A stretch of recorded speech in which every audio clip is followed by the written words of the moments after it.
system, there are shortages at the pumps. How do we reconcile that with the mood of the Prime Minister today?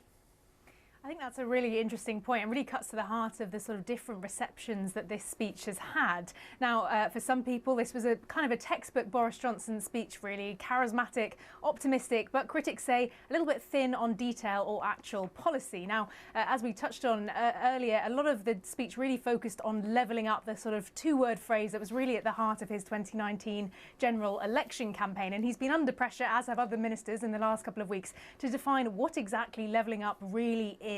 And also, how is it different to what other successive governments have promised in the past? Things like addressing regional inequality, improving education, tackling crime, all things that other governments have promised too. And the phrase has kind of been attached to a whole range of policies really throughout this Conservative Party conference. There was even a point where there was talk of levelling up tennis courts around the UK from the new Culture Secretary Nadine Dorries. But today, the Prime Minister did kind of spell out a little bit more about what exactly he understands by the term. He talked about things like boosting transport, infrastructure, connectivity, but also addressing kind of regional inequality and tackling crime, improving education as well. And as you've touched on there, this is sort of against the backdrop of issues, however, like the £20 uplift to universal credit being scrapped today as well, rising energy bills, fears around rising inflation and the cost of living more generally. So I think the reception that the speech had really was quite a mixed one. Some senior Tories today, including some ministers, have been pretty buoyant about the optimism of the speech, kind of characterising this as sort of 2019 Boris back in his campaigning element.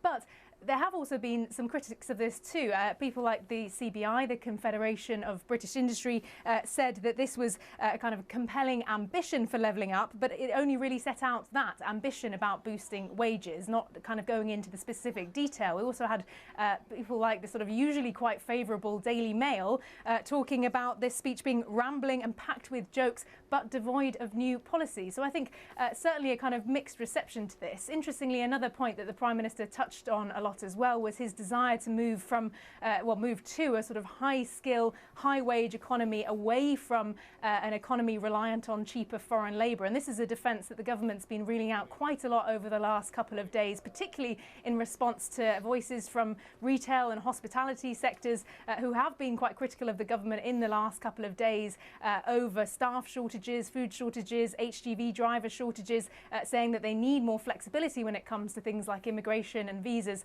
to try and address some of those shortages that they are seeing post-Brexit, post-COVID at the moment, which are leading to things, as you touched on, like the shortages of petrol at certain pumps and petrol stations over the last week. So I think the reception will be mixed, and obviously, as I say, ministers, senior Tories happy with how the Prime Minister's speech went. The real test of this is going to be, are these pledges, sometimes quite vague promises around levelling up, going to be enough to reassure people who are struggling with their bills and with their cost of living in the months and winter ahead?